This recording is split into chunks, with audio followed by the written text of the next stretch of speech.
નમસ્કાર મિત્રો શૈક્ષણિક વર્ષ 2026-27 માટે ડિજિટલ ગુજરાત સ્કોલરશિપ જે ગુજરાત સરકાર દ્વારા આપવામાં આવે છે તેના ફોર્મ ભરવાનું ઓનલાઈન શરૂ થઈ ગયું છે। મિત્રો આ વિડીયોની અંદર આપણે સૌપ્રથમ યોજના વિશે પ્રાથમિક માહિતી મેળવીશું। આ યોજનામાં કોણ કોણ ફોર્મ ભરી શકે તેની વાત કરીશું। ફોર્મ ભરવાની તારીખો કઈ છે અને ફોર્મ ભરવાની છેલ્લી તારીખ કઈ છે તેની વાત કરીશું। આ યોજનાનું ફોર્મ ભરવા માટે ઓળખને લગતા કયા કયા ડોક્યુમેન્ટ તમારી પાસે હોવા જોઈએ, શૈક્ષણિક કયા કયા ડોક્યુમેન્ટ હોવા જોઈએ, તેમજ આવકના લગતા અને અન્ય કયા કયા ડોક્યુમેન્ટ હોવા જોઈએ તેની આપણે વિડીયોમાં વાત કરીશું। તે પહેલા મિત્રો તમને જણાવી દઉં કે જો આ વિડીયો તમે YouTube ઉપર જોઈ રહ્યા હોય તો મારી YouTube ચેનલને સબસ્ક્રાઇબ કરી દેજો અને જો વિડીયો તમે Facebook ઉપર જોઈ રહ્યા હોય તો મારા Facebook પેજને ફોલો કરી લેજો। તો ચાલો મિત્રો આપણે વિડીયોને શરૂ કરીએ।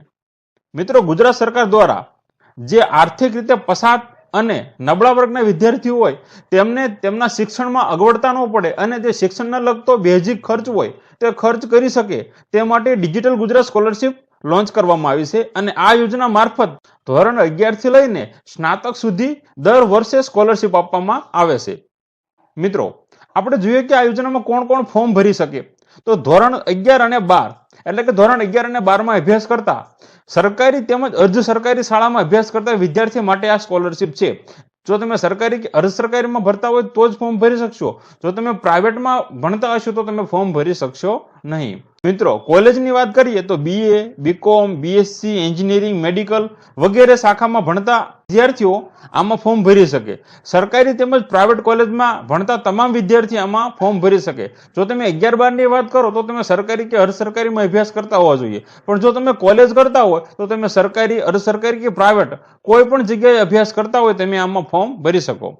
ITI અને ડિપ્લોમાની વાત કરીએ એટલે કે ITI કે ડિપ્લોમામાં અભ્યાસ કરતા તમામ વિદ્યાર્થીઓ આમાં ફોર્મ ભરી શકે છે।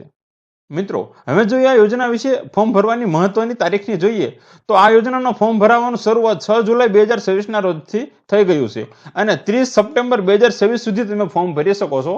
ફોર્મ ઓનલાઈન ભરવાના હોવાથી 30 સપ્ટેમ્બર પછી આ પોર્ટલ બંધ થઈ જશે અને તમે ફોર્મ ભરી શકશો નહીં।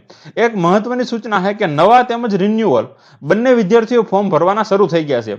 એટલે જો તમે નવા હોય, તમે દાખલા તરીકે 11માં હોય તો પણ તમારે ફોર્મ ભરવાનું અને તમે 12માં હોય તો તમારે રિન્યુઅલ તરીકે ફોર્મ ભરવાનું છે, પરંતુ રિન્યુઅલ માટે ફોર્મ ભરવું ફરજિયાત છે। મિત્રો હવે આ યોજનાનો લાભ માટે ઓળખના કયા કયા ડોક્યુમેન્ટ હોવા જોઈએ તેની વાત કરીએ તો એક તો તમારો પાસપોર્ટ સાઇઝનો ફોટો જોઈએ, મોબાઈલ નંબર અને ઈમેલ આઈડી જે ચાલુ હાલતમાં હોય તે જ આપવાના રહેશે। બંધ હોય તેવો મોબાઈલ નંબર કે ઈમેલ આઈડી થી ફોર્મ ભરી શકાશે નહીં। અને ઓળખપત્રની વાત કરીએ તો આધાર કાર્ડ, રેશન કાર્ડ ચાલે, પરંતુ ઈ-KYC કરેલું હોવું ફરજિયાત છે। જો તમારું આધાર કાર્ડ કે રેશન કાર્ડ ઈ-KYC કરેલું નહીં હોય તો ચાલશે નહીં અને તમારું અરજી રિજેક્ટ થશે।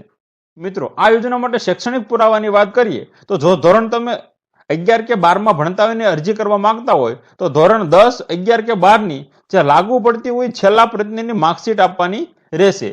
માર્કશીટના આધારે તમે છેલ્લે કયા તમારું પરફોર્મન્સ કેવું હતું અને તમે હવે કયા ધોરણમાં અભ્યાસ કરો છો તેનું નક્કી થશે।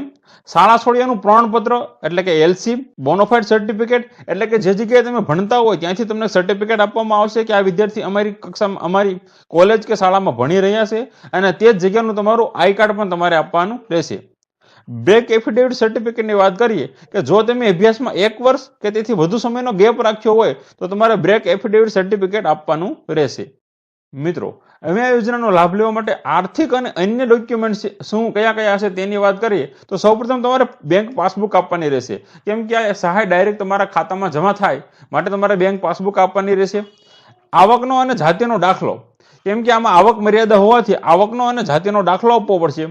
જાતિનો દાખલો બધાએ નથી આપવાનો, EWS, OBC, SC કે ST માટે જાતિનો દાખલો આપવો ફરજિયાત છે, જનરલ વાળાએ જાતિનો દાખલો આપવો જરૂરી નથી। ફી ભર્યાની પહોંચ અને જો ફી માફી હોય તો ફી માફી અંગેનું પ્રમાણપત્ર આપવાનું રહેશે, કેમ કે જે ફી ભરતા હોય તેમને વધારે સ્કોલરશિપ મળે છે, પરંતુ જો તમે ફી નથી ભરતા તો ફી માફી અંગેનું તમારે પ્રમાણપત્ર શાળા કોલેજમાંથી લાવવાનું રહેશે। અને હોસ્ટેલ સર્ટિફિકેટ એટલે કે જે વિદ્યાર્થી હોસ્ટેલમાં રહીને અભ્યાસ કરતા હોય તેમને હોસ્ટેલનું સર્ટિફિકેટ લાવવાનું રહેશે, હોસ્ટેલની પહોંચ લાવવાની રહેશે, જેથી તેમને સ્કોલરશિપ વધારે મળે છે। તો મિત્રો આ વિડીયો ગમ્યો હોય તો વિડીયોને લાઈક ચોક્કસ કરજો અને તમારા સાથી મિત્રોને, કોઈ વિદ્યાર્થીને કે જે યોજનાનો લાભ લેવા માટે સક્ષમ હોય તેમને વિડીયો શેર જરૂર કરજો। ધન્યવાદ।